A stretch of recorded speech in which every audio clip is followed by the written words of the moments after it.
Hi there, and welcome to the Internship Funding Program's virtual information session. My name is Leigh Ann Waring, and I am a staff member in the Duke Career Center, and I assist with coordinating the program.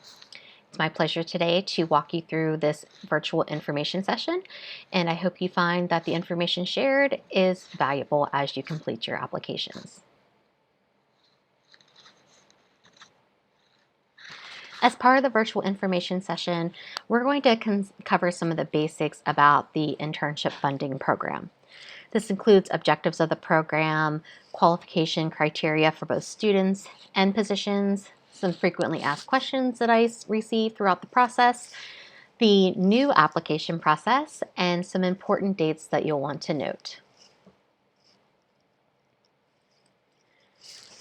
Before we discuss any type of qualification criteria, let's just go ahead and start back at the beginning and talk about what the program actually is. The Internship Funding Program, or what is often called IFP, is a funding program for low-paying or unpaid summer experiences. These are experiences that students receive zero compensation from the employer or a very low amount of compensation from the employer. And we'll define those terms here in just a minute. The entire purpose behind the internship funding program is to increase access to opportunities that might otherwise be inaccessible due to financial reasons. So the Duke Career Center's purpose of the program is to provide students with a living stipend for the summer so that we can remove one barrier that a student might have so they can more freely engage in career exploration and consider opportunities that may otherwise be completely off the table for them. So the purpose of the program is to minimize expenses, but how it is not to be considered a compensation program. So we provide a living stipend of $3,000 to students that they can then use towards any type of living expenses during the summer. However, that is not to be considered as actual compensation for the work that they are performing at their summer experience. So we just want to make sure that you understand that it is not compensation, but it's just a stipend.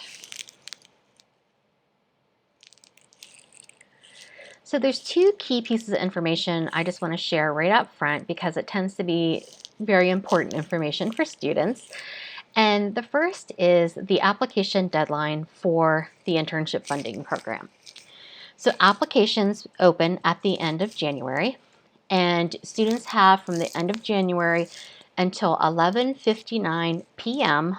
on February the 28th to submit their materials. So with any time in that open window, students can log into the system and complete the different steps and different components of the application. The second piece of information that tends to be really important to somebody is the financial stipend amount that they can receive. So the Duke Career Center is excited to say that this year we are offering students $3,000 regardless of whether their experience is virtual or if it is in person. So that is $3,000 that each student who has been selected as a recipient would then receive. So let's talk a little bit about the eligibility criteria for students. Our funding program is backed by an endowment that we've received from multiple donors.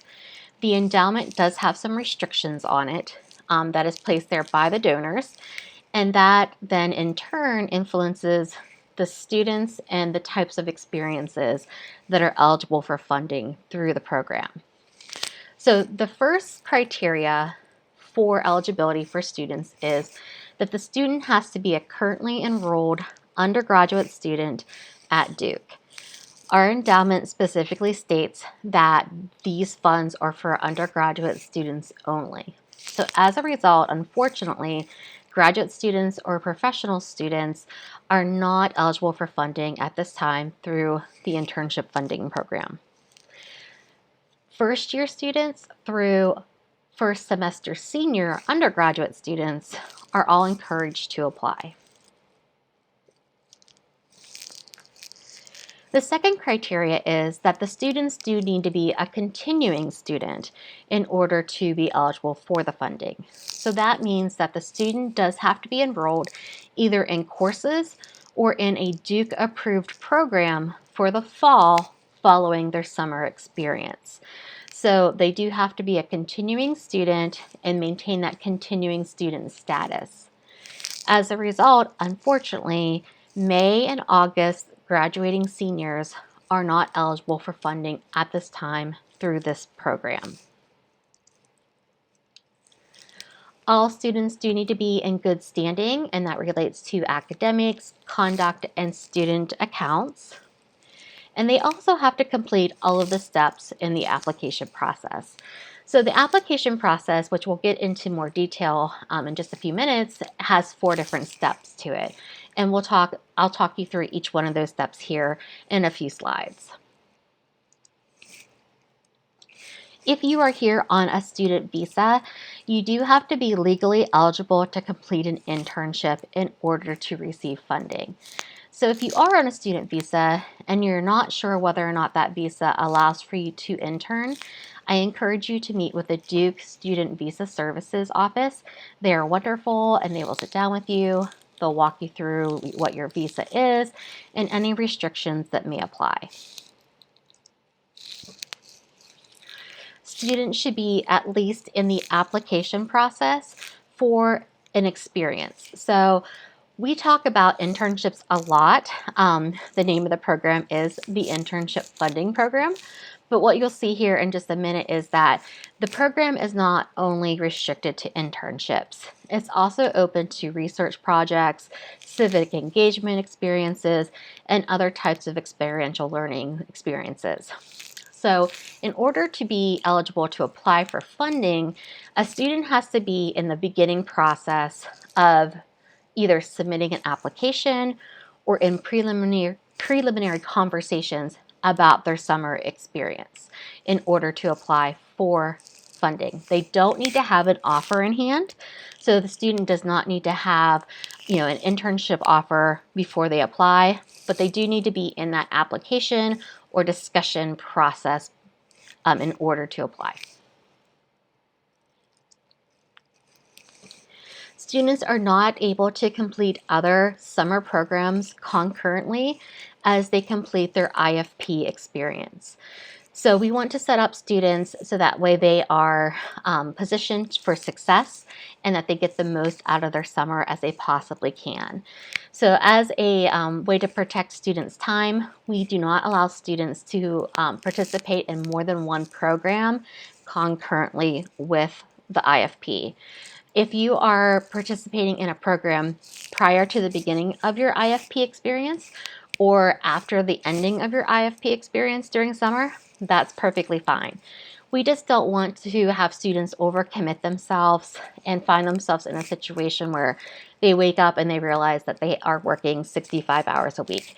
We don't want that. We don't want students burned out. We want you to be fully engaged in your experience, and so that way you can learn them as much as you can and that you enjoy the opportunity. If you're in a situation where you are planning on completing another program, or if you're planning on being enrolled in summer school while also completing your IFP experience, go ahead and reach out to me. We can talk about this. This is something that, depending upon your situation, we can waive this, but we do want to make sure that, you're not going to be finding yourself in an experience or in a position where you're just not able to meet all of the commitments and you're not enjoying your summer. So just like there are qualifications for students, there's also qualifications for the types of experiences that we can fund through the internship funding program.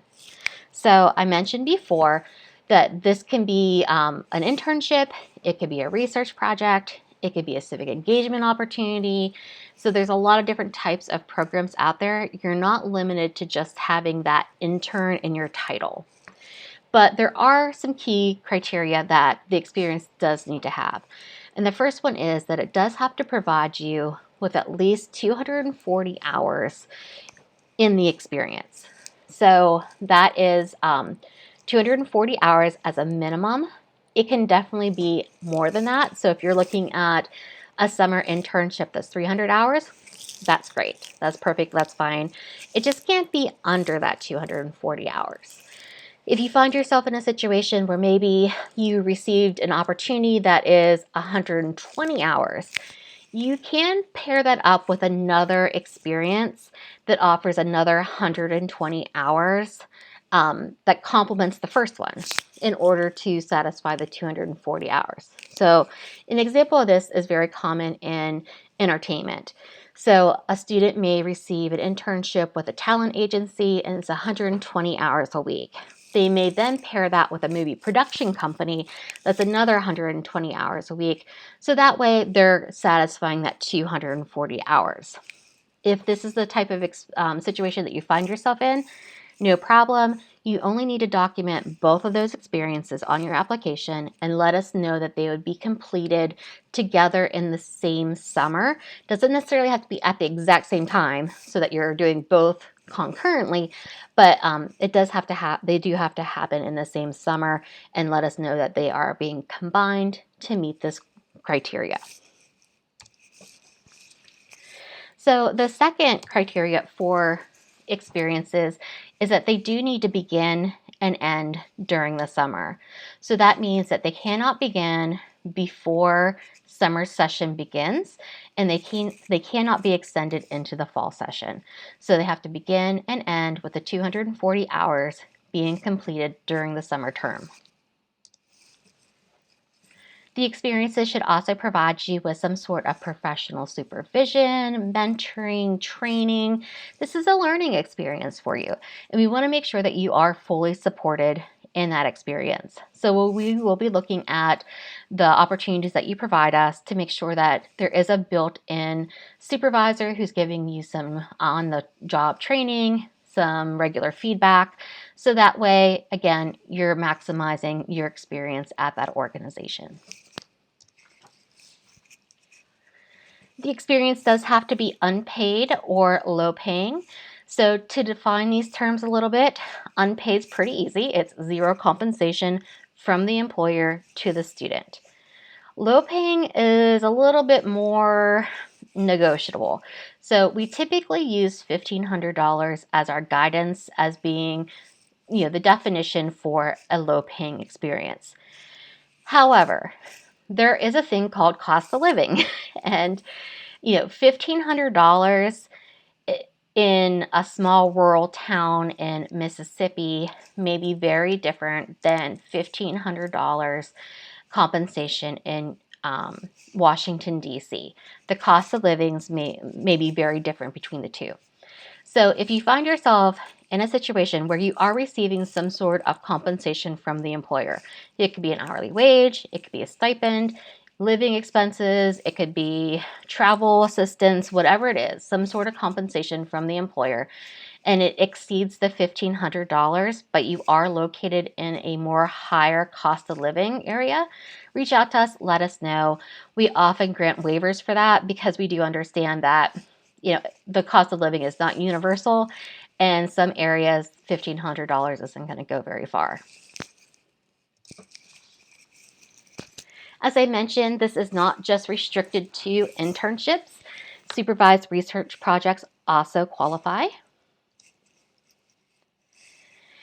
And we are in a situation, in a world that's a little bit different than what it was even 3 years ago.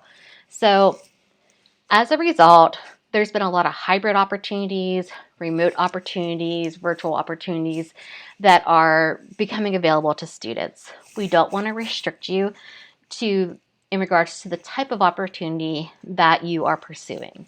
So as a result, both remote and in-person opportunities do qualify. Just as a side note though, at this time that this is being recorded, there is currently no restrictions on undergraduate supported travel through Duke.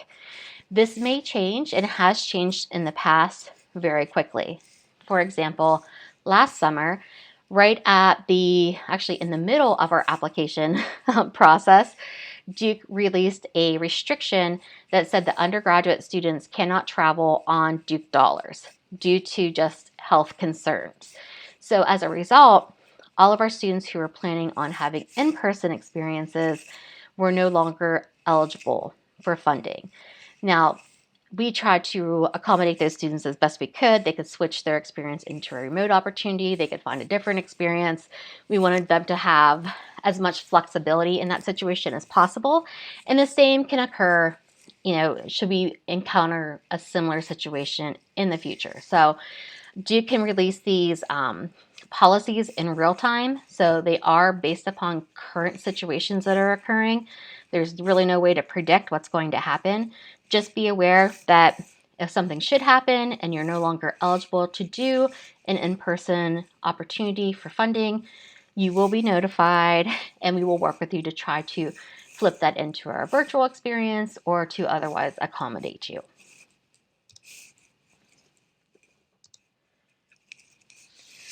Going hand in hand with this, so all the opportunities must adhere to university policies, specifically in regards to travel and restricted regions.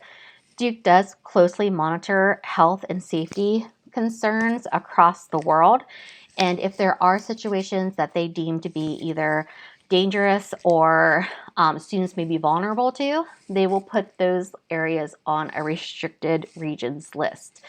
To see what a current restricted regions list includes, you can simply just Google Duke restricted regions and you'll go to the Travel Center option and they will show you the current database. So it does change as things change in the world. So what might be on their regions list right now may not be what's on there in a month or two. So just be aware of that. If you are planning on traveling abroad, you may just want to check it periodically. So those are the general criteria for funding.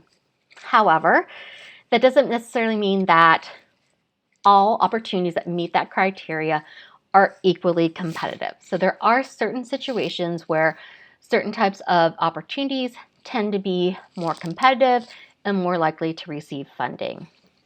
So the Duke Internship Funding Program is a selective program. There is a selection committee that consists of faculty and staff across the Duke University campus that come together and review applications and evaluate the applications based upon what they consider to be impactful learning outcomes and quality experiences. So what makes something impactful? What makes something more competitive over another type of experience? Generally, the more competitive experiences provide opportunities for things like, intellectual growth, development of skills, exploring different career options, acquiring professional skills that are needed to enter a field, participating in a position that might be truly unique and you could only receive it as an unpaid opportunity. So it really comes down to the opportunity and how it relates to you as a person. So we'll talk about how to convey that through your personal statement here in just a few minutes. But basically, the selection committee is going to be looking at the opportunities and how they address your goals. And those can be your academic goals, they can be your career goals, they can just be self-improvement or self-knowledge goals. It really comes down to, again, how is this experience going to impact you? And we'll talk about how to convey that, like I said, here in just a few slides.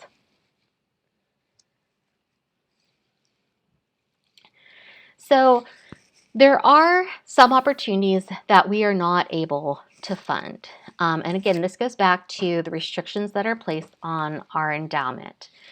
So these types of experiences usually are either restricted by the endowment or they're restricted by university policy.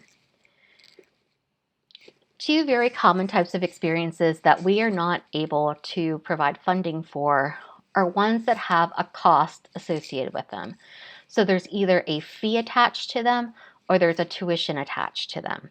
So there's some really great programs out there that are travel programs, immersion programs where you travel, there's a language component to them, there may be many internships associated with them, but there's also a fee associated with them.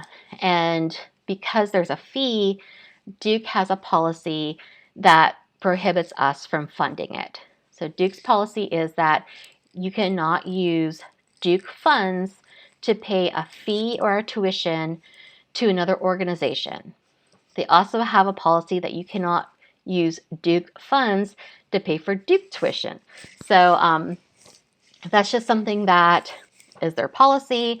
There's really no way around it. So therefore, these opportunities, although they might be wonderful opportunities, they're just not going to fall under the umbrella of our funding. There's also programs out there that are going to be without a significant experience attached to them. So you might have heard things like micro internships, mini internships, 2-week internship immersion programs, things like that. And those, again, can be great experiences, especially if you're exploring, but they don't meet the 240 hours that are required for the program. So therefore, we are not able then to fund those opportunities. Traditional study abroad opportunities tend to be more academic in nature, and they do lack that experiential component, and they also have a tuition attached to them, so therefore they are also not eligible.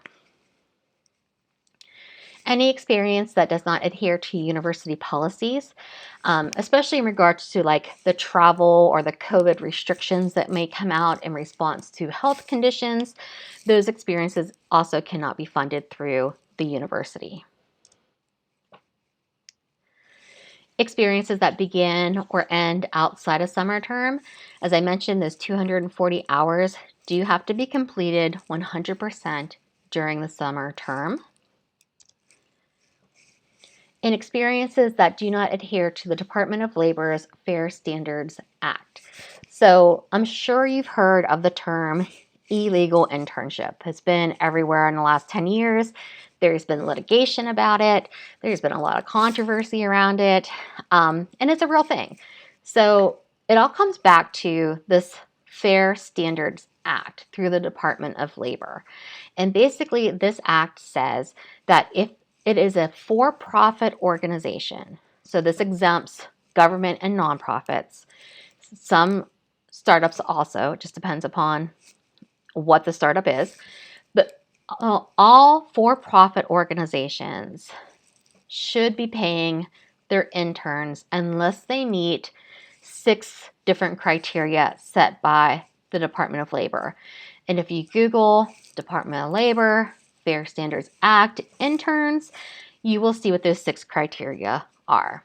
I'm not going to go into what they are because really it's not on you as a candidate to vet the position. The responsibility, the legal liability is on the employer for that. But I encourage anybody who's entering into any type of experience to go in with knowledge. So do be aware that these types of experiences do exist out there. It is your decision whether or not you engage in them, but do so with some knowledge about it. However, if you do decide to engage in an experience for a for-profit organization that is unpaid, you probably will not be supported through the Duke Internship Funding Program. We are legally required to follow all laws, including the Department of Labor's Fair Standards Act. So if I see an opportunity on an application that I think really should be paid, I will just bring it to your attention so that way you're aware of it.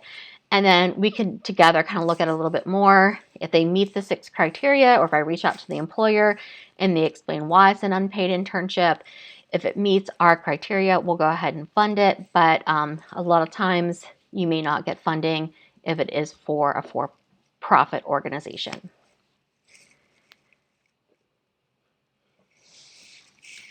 So the next part of the information session, I'm just going to touch on 3 very frequently asked questions. So before we get into the 3 that I'm going to talk about, I do want to just let you know that if you go to Career Hub, which is the Duke Career Center's website, if you don't know what the website is, just Google Duke Career Center Career Hub. You'll go to it. There's a search feature. You can put in Internship Funding Program, and you'll get to the Internship Funding Program's website. On the website, there is a lot of great information. There's a lot of the information that we're covering today. There's some background information. All of the steps for application are outlined. There's a list of resources that assist you in making a strong application. And then there's also a list of frequently asked questions. The list is fairly extensive on that website. So if you have a lot of questions that aren't answered through the information session, feel free to look at them online. If they're still not answered, by all means, please reach out to me. I'm happy to answer any questions that you have. But for the sake of trying to maintain timeliness for this session, I'm going to hit the 3 biggest questions I tend to get asked. So that first question is, can I apply for funding even if I haven't been accepted into an experience before the application deadline? So we kind of talked about this already.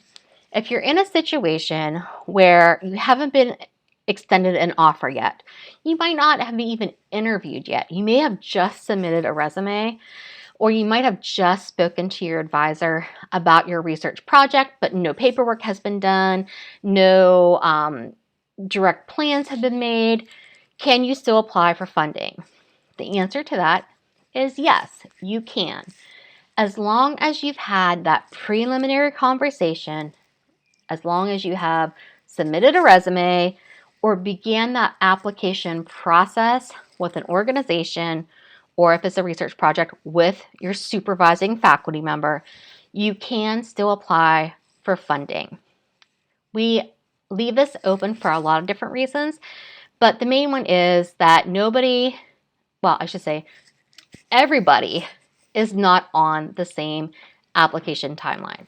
So you may have a student that is applying for a position and the position doesn't even open up until March. Well, March is after our deadline. But, can the students still apply for funding for that? Yes, they can.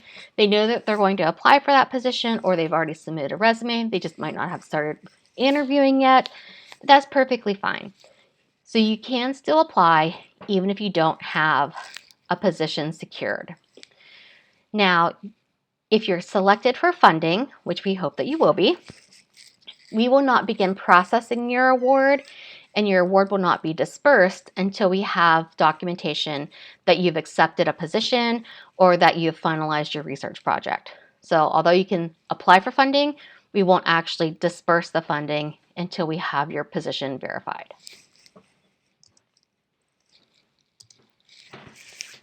The second most commonly asked question I get is, can I include more than one experience on my application? So totally understand this. Not everybody knows exactly what they want to do. Not everybody puts just one application out for summer, especially if you're in the exploration portion of your career. You sometimes want to try out different things. Because of that, you can put more than one position listed on your application. You can actually list up to 3 different opportunities that you want to be considered for funding. So we do limit you to 3. So we give you a little bit of wiggle room, but we do ask for you to be very conscientious and very considerate as you decide what opportunities you want to list on that application. The reason for that is if you are selected for funding, the funding can only apply to those positions that are listed on the application. You cannot transfer the funding to another position or another employer. So if you put on your application company A, B, and C, and you decide to accept an opportunity with company D, even if it's an unpaid opportunity, because company D was not on your application, if you receive funding, you would have to give that funding back to the university. The reason behind that is the selection committee is looking at your application in relation to only those 3 positions that are listed. So they haven't considered company D. So therefore, the decision that they've made doesn't apply to company D. So you do have to be somewhat specific. You can have 3 different opportunities.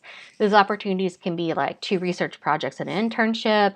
It could be a research project, an internship, and a civic engagement opportunity. So you can have any combination of experiential program on your application, but you're limited to 3.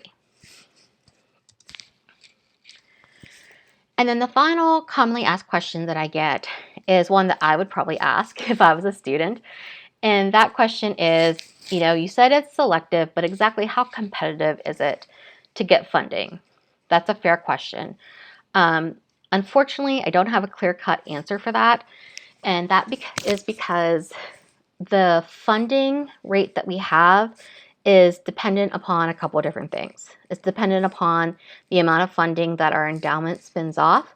So we can only spend the funding that our endowment produces based upon its performance in the market. So it does fluctuate in terms of the amount that we have available every year. It also depends upon the amount of students that are applying and the quality of the applications. We would like to fund everybody if we could. Unfortunately, our funding is not infinite. It is only a specific amount, and we can only spend that amount. So what we will do is we tend to try to spread that around as much as we can.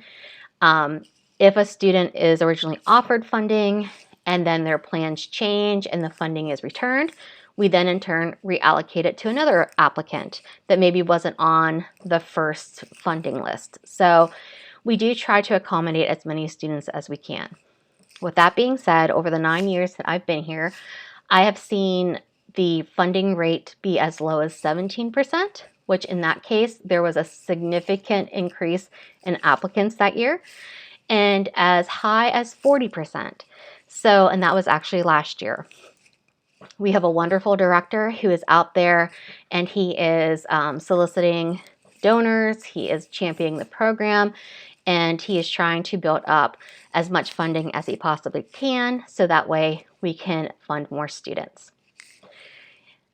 The bottom line, I guess, towards this question for me is that if you are interested and you have a need, apply, because there is a pretty good chance that you may be funded. Especially when you compare our funding program or any Duke funding program to an externally funded program. So if you would go to a professional association or a foundation that's outside of Duke and apply, they may have more funding, but they also have a significant volume of applicants because suddenly you're not just applying against your Duke peers, you're applying against your Duke peers and then everybody else. So their funding rate tends to be lower. I would still say, hey, apply to as many different places as you possibly can, but make sure that our funding program is also an option as long as you are interested and qualified and you have a need.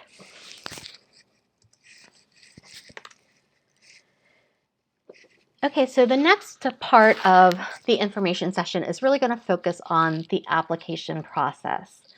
So if you are someone who has applied to funding through us in the past, you'll notice right away that this application process is different from past years. And we're really excited about that because we think that the new application process is easier and less burdensome for students. And we think that it'll just make it a much nicer process and much more friendly process for you to complete. So with that being said, let's talk about what it is.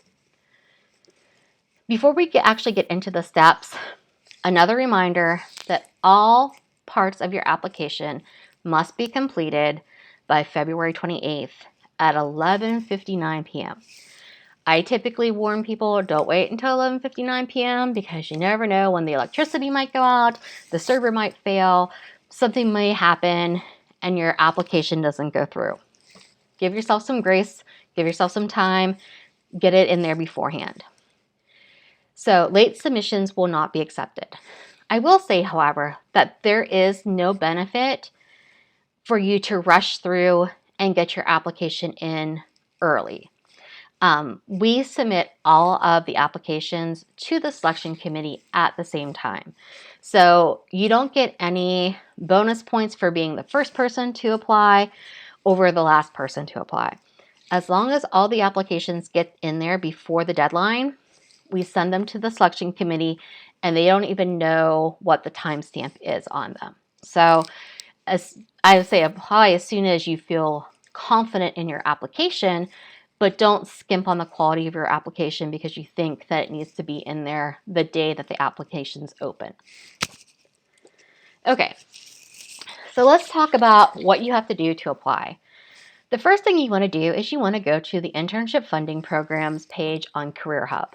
Again, Career Hub is the Career Center's website, and on that website, you will find that the Internship Funding Program has their own page. I've listed the direct link here. Or you could just go to careerhub.students.duke.edu and Google Internship Funding Program on the search engine, and you'll get to this site. This site is really important because it's going to include a lot of information about the program, including a lot of the content that we talked about today, but it's also going to give you the link to the actual application portal. So we are using a new portal that has been developed through the Duke's Office of Experiential Education. We've partnered with them to develop this new portal for all applications to go through. So after you review everything that's on the IFP website, click on Go to Application. That'll take you to the new portal. The new portal is going to have a landing page that you get to. It has more information that you want to look over. And when you're ready to start building your application, click Apply Now. That'll open up the application. It'll give you some instructions, and then you'll see that there's 4 different components to the application. There is the Internship Funding Program Acknowledgement Statement, there is the Personal Statement, there's the Questionnaire, and then there's the Duke Experiences application. So I'm going to walk you through what each of those is here in just a second, but I do want to point out to those students who have applied through us before, one thing that you'll notice right away, there's no employer verification form and there's no longer a budget required. So celebrate that, yay! This is going to be a lot more friendly for the users. Okay, so let's just start by this screenshot is basically the landing page for the portal. So when I mentioned that you'll go to the portal, this is what you're going to see. Again, there's going to be some overview information, there's going to be eligibility information, and then some additional details. Read through it, and when you're ready to start building the application, click the Apply Now button. That will open up the application. As I mentioned before, there's some instructions there, and then you'll see the 4 different components that need to be finished. So you can finish these in any order, so it doesn't have to be the program acknowledgements first, so you can do it in any order, but they all have to be completed by the deadline. Just to kind of show you what each component looks like, this is a screenshot of the funding program acknowledgement statement. This is just simply a statement that says that you agree that you've watched the virtual information session and that you understand the content that was shared as well as the content on the websites. This application is attached to your NetID, so it does pre-fill some information for you, which is nice, so you don't have to enter in a bunch of information. And it's going to ask you to click on the blue sign button in order to create a digital signature. So this is a pretty easy process. Do you make sure that you watch the video? Do you make sure that you review all the information? I never want somebody to go into a program without knowing what they're getting themselves into, what to expect. We want complete transparency. So make sure that you're well aware of what that is, and then simply click the sign button. The next is the personal statement. Now, the personal statement is a pretty big key part to your application, and it's going to be your written narrative to the selection committee, talking about why you're applying for this position, how are these positions going to impact you. This is where we're going to create that impact. Remember, we talked about that's what the selection committee is going to be looking for. This is how you're going to help convey it. We'll talk more about the guidelines and some insights on how to develop a strong personal statement in just a minute. But for now, I just want to show you when you're done writing your statement, you're ready to submit it, this is where you'll do so. You'll just simply search for it, upload it, and then click the blue submit button.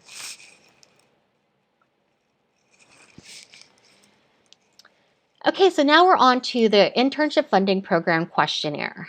This questionnaire is going to be where you list your 3 opportunities, or up to 3. You don't have to list 3, but you do have the option. So this is going to be information about what is the position, what's the organization it's associated with, how many hours was it going to be, what types of things will you be doing. So you'll complete this information, and as you're doing so, again, be thoughtful when you're selecting what opportunities that you want to put on here. Now, this is a good time to stop and also let you know that as you're submitting your information, the system is actually going to lock your application when you hit submit. So as you're doing this questionnaire, you're filling it out and you hit submit, you can no longer go back and edit that questionnaire. Now you can save and not submit. So let's say that you start it and then you want to come back to it later. Just don't submit the application. Don't submit the questionnaire. Wait to do that until you feel like you are truly done, and then you can go ahead and hit submit. If you find yourself in the situation where you submitted your questionnaire and you desperately need to change something, it can be unlocked, but you can't do it and I can't do it. It has to go through IT. So you'd want to reach out to me, and I would reach out to our IT person who would go in and reset the application for you. So try to avoid that if you can, just because it will take time. IT tends to get a high volume of needs outside of this application. So it may be frustrating if you have to wait a while, but just want to let you know that. Okay, the last part is the Duke Experiences application. Now, this is what we call the common application. You might hear some people talk about that. This is a new application that most summer programs are using. So the great thing about the common application is that it can be duplicated for more than one type of program. So let's say, for example, you're applying to the Internship Funding Program. You complete this Duke Experiences application.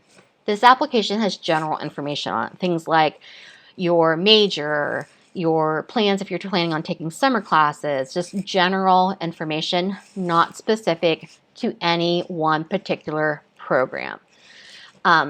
So when you complete it, you can then use it multiple places.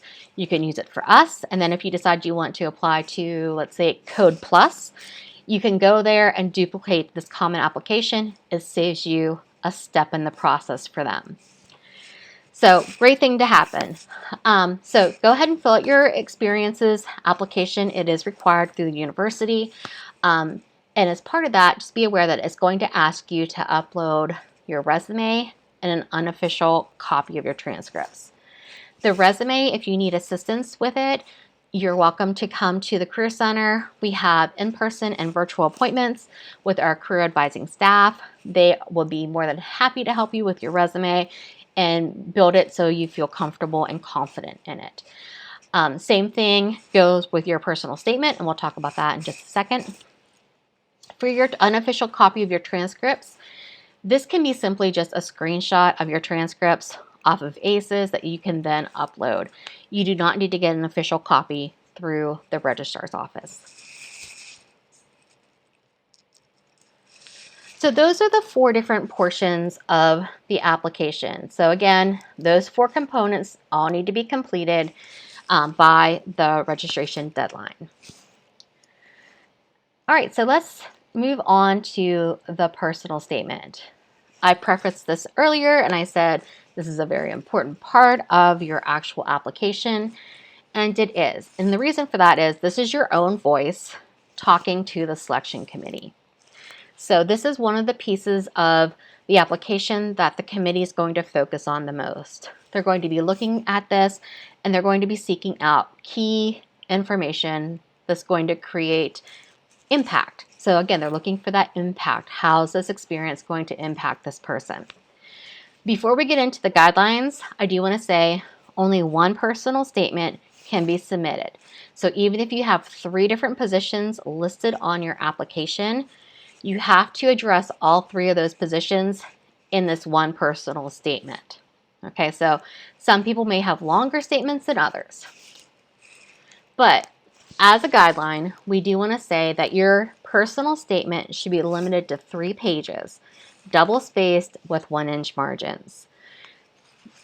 The reason behind that is we just want to be considerate of our selection committee. They're actually giving up their spring break and spending their spring break reviewing applications. And we want them to be able to review them and be fresh eyes with each application. Because of that, we don't want them to be reading a 30-page statement. So you are limited to 3 pages, double-spaced with 1-inch margins.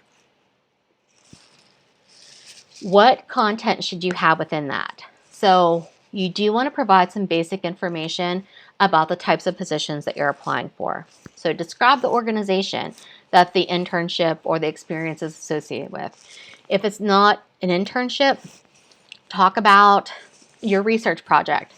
Provide the context around it so the selection committee can actually understand what the project is about. If this is a civic engagement experience, talk about the purpose behind it. So again, give them the context so they can actually understand what your role would be and what you're going to get out of it. So again, you just want to expand upon that. Describe the prospective roles, your responsibility that you would have within those. Talk about how this opportunity is going to provide some sort of advancement of your skills, your goals, whatever it might be. What are you going to get out of this experience? Why is it important to you? Why would the donor want to use their funds to support you in this role? So that's kind of what they're thinking as they're reviewing each application. Relate the experiences to your coursework or any prior experiences that you might have. So maybe this is the first time you're ever going to be in this type of industry. If so, talk about that. Talk about why it's important. You want to explore it. If this might be maybe your 3rd or 4th time in the industry, talk about how this experience builds upon your past experiences. What is something new that you're trying to get out of it? What new skills are you trying to grow? What experiences are you trying to learn that would then enhance what you already know about the field? Talk about why this opportunity is unique for you.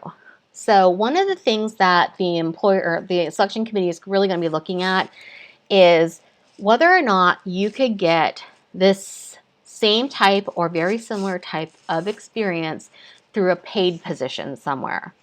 So why is this unique, low-paying or unpaid experience important? Why is it different than a paid position that you might be able to have? And in some situations, maybe this type of role only exists unpaid.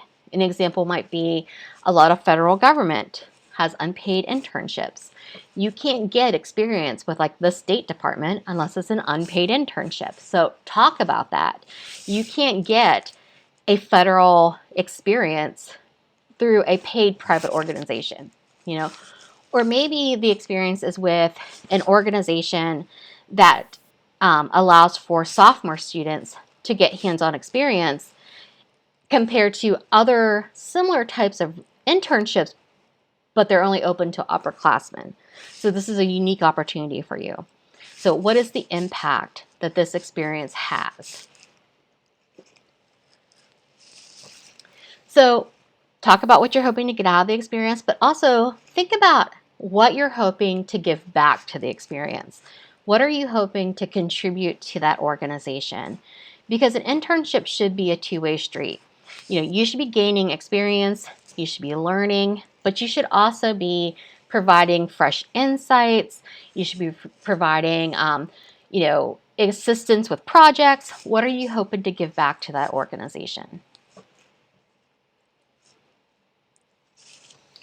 And overall, why is this important to you? So a personal statement may not be something that you're used to writing. It's similar to a cover letter, but a little bit different. As a result, it may be something that you go through several versions of before you feel comfortable with it. One of the things I do want to point out is that there is assistance for your personal statement through the Career Center, and that's going to be through our career advising team.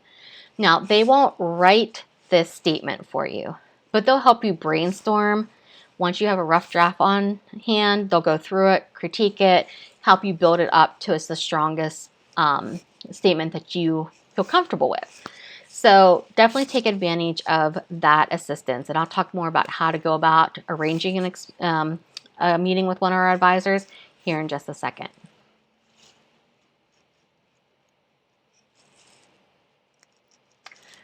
So the resume and the personal statement are two of the key pieces of your application.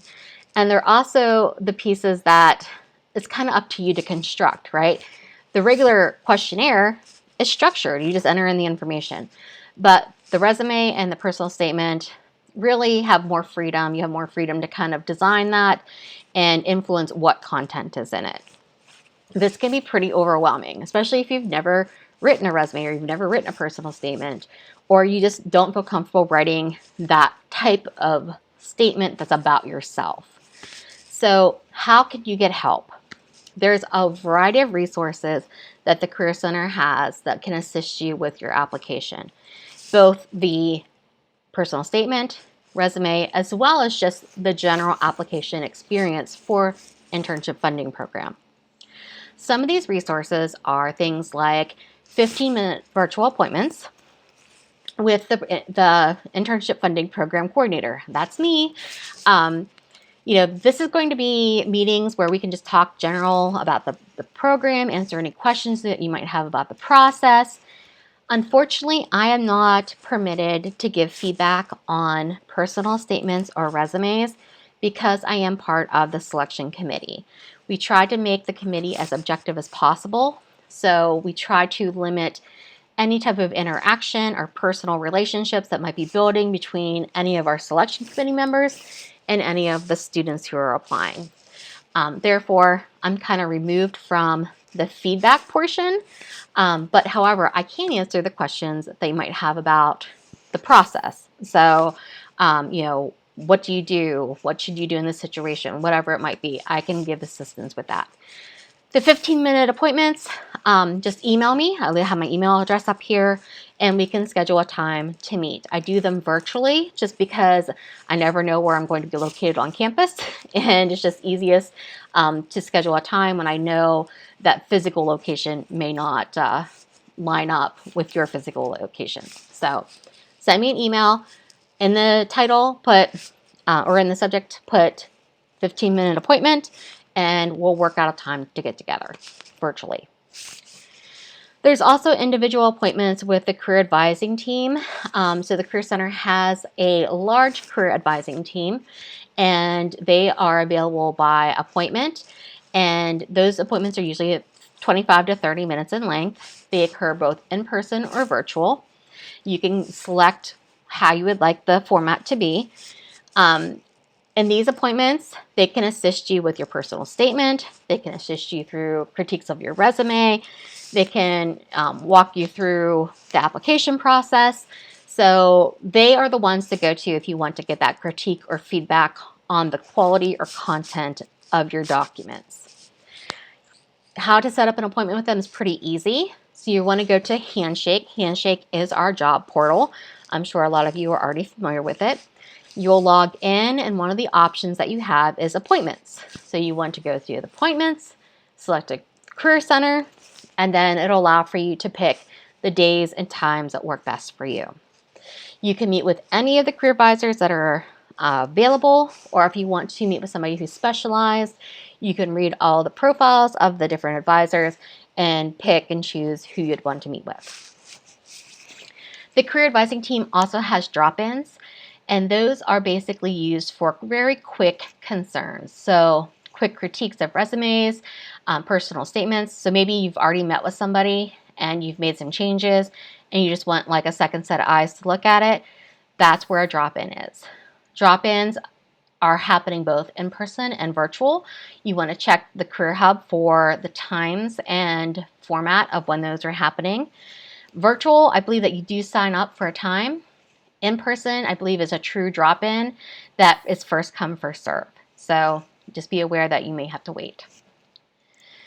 We also provide Handshake, as I mentioned, is our career or our job portal, and it includes a lot of different internship opportunities and recruitment event information. So if you have not yet secured an internship or you don't even know where to look, this is a great place to start. It has thousands of opportunities.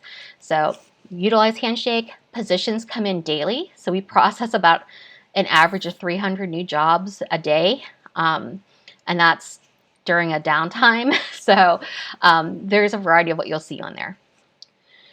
If you want some more information just about job search or internship search or networking, things like that, we have a whole internship search guide that's available on Career Hub. Through that guide, you'll find some non-Handshake job portals. So outside of Handshake, these are some other places you might want to look. And it also gives you some insights on like informational interviewing, general interviewing tips, resume writing, and whatnot. And then finally, you can also email me with any types of questions or concerns that you might have and you're not able to schedule an appointment. So maybe you're just not an appointment type, you just want to shoot me an email, please feel free to do so. Just a word of caution, during this time, I tend to get a lot of email, so a large volume. So it may take me a day or two to get back to you. So if you have a time-sensitive need, it's better that you either call me or set up a virtual appointment. It's just going to be more time effective than waiting for me to go through my email. So just to kind of put that out there. With that being said, do not hesitate to reach out if you do have questions. I know this is a process that can sometimes feel overwhelming for people. I'm happy to help break it down for you so it's not quite so overwhelming. And I'm also happy just to answer any questions that you might have regarding the program. Okay, so it wouldn't be a complete information session if I didn't list some terms and conditions of the program. Again, transparency. I want you to know what the program entails, what's expected of you, and what you're going to get out of it from us. So these are some of the terms and conditions of the program. The funding award that you receive is attached to your summer experiences listed on your application. I think I've said that about 4 times now, but just want to reiterate that you cannot transfer the funding outside of the positions on your application. Another gentle reminder, recipients cannot concurrently participate in any other university-sponsored program at the same time as they're completing their IFP experience. Again, if you have a situation that might warrant an exception, please feel free to reach out. We are certainly, flexible and want to make this experience work for you. As a condition of the funding, we are going to ask you to write a thank you letter to your donor upon the ending of your experience. We're also going to ask you to submit at least 2 photographs that are taken during your experience. It doesn't have to be of the work that you're doing, because I do understand that there's privacy concerns, but sometimes people just take pictures of like the building that they're in or the website they're building or whatever it might be. Those photos are going to be sent to the donor, again, to provide a visual of what their funding provided for the summer. And they're also going to be used in our marketing campaigns about the internship funding program for the future. So do be aware that those will be shared. We're also going to ask you to write a reflective essay at the conclusion of your experience. So there is a format that I'll share with that. That reflection essay will be shared with your donor, again, just to kind of give them an idea about how your summer went and what happened. They love to see, they love to read those. Recipients are also going to be asked to participate in a few different activities throughout summer. This is a comprehensive career development program. So because of that, there's going to be certain things that occur throughout the summer. So you're going to be asked to do things like submit learning objectives. We're going to have a check-in periodically. I want you to do an evaluation of your program. you'll be evaluated by your supervisor. So there's going to be some checkpoints along the way. This is not a credit earning class. It is not content heavy in terms of expectations, but there are some things that we do want to implement to make sure that you are getting the most out of your experience. And also, I want to make sure that I'm informed on your individual experiences. So if there's any issues that you're encountering, any problems that you're having, that I can provide support to you. So it's definitely in our best interest. We also are going to ask you to complete the number of hours that you agreed upon on your application.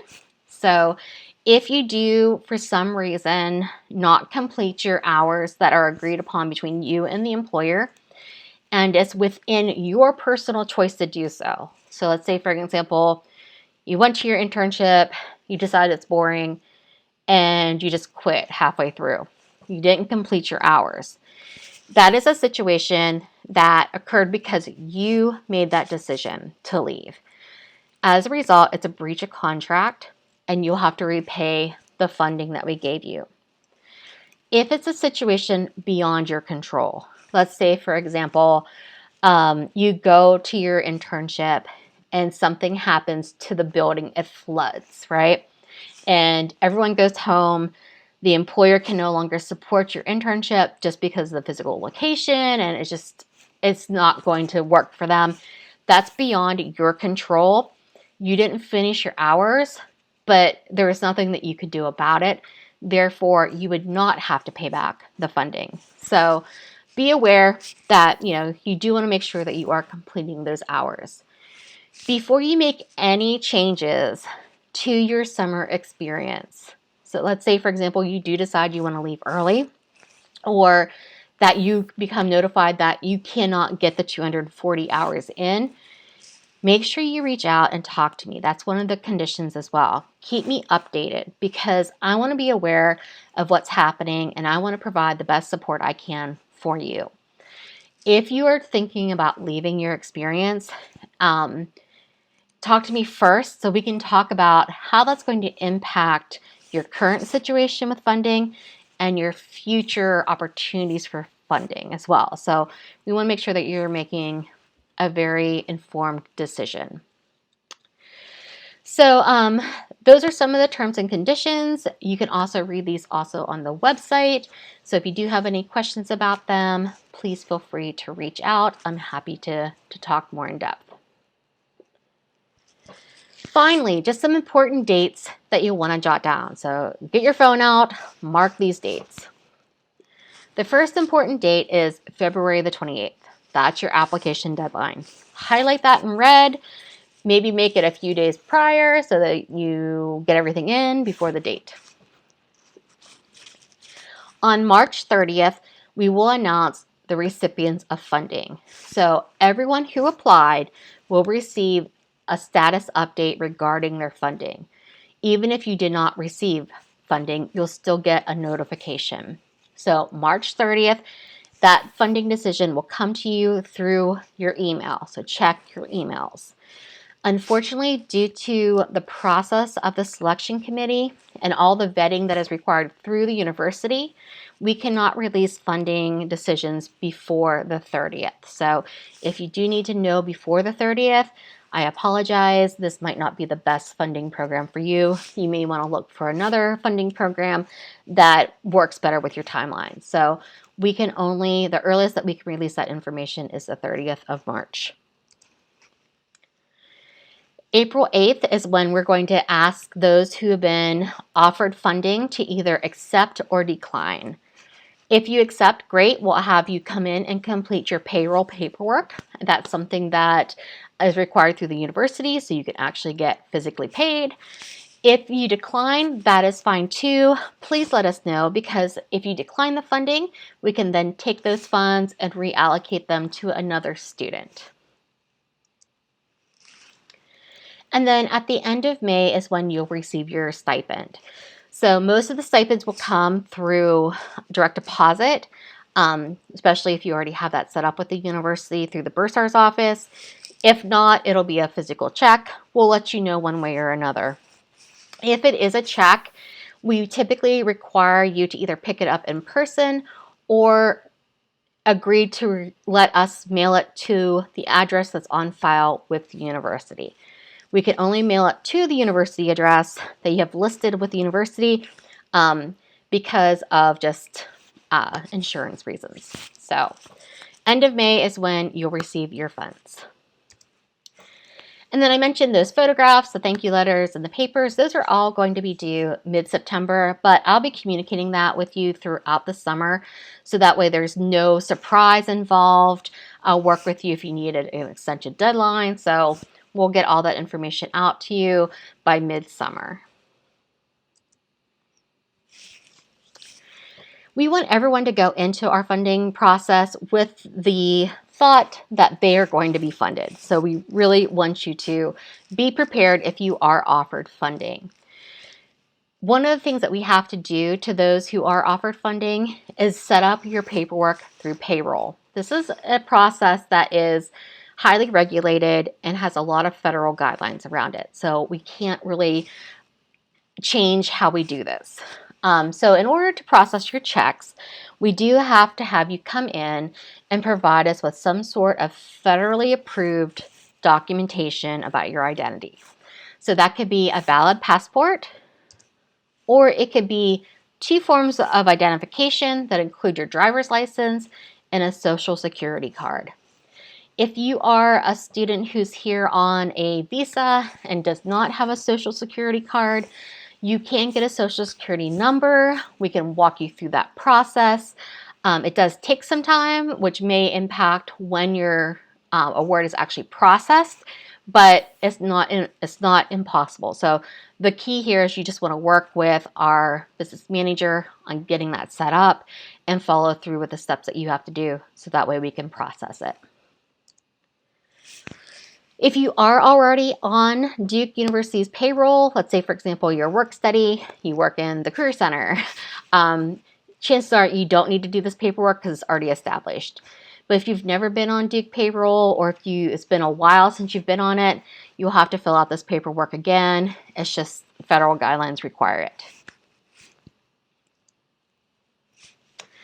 So that is the conclusion of our virtual information session. So I hope you found this information valuable. If you do have questions throughout the process, you are always free to contact me. I have my email listed here again. I'm also on the Career Hub portal, so if you don't remember who I am, you can scroll through all of the staff and you'll see that I have listed under my specialties internship funding, so that way you know I'm the correct person. Or you could just simply reach out to somebody, and if they're not the right person, they will make sure they get you connected with me. So just know that there is support available through the Career Center as you navigate this process, and we're here to answer any questions and support you along the way. So I hope you all have a great day, a great semester, and good luck with your application.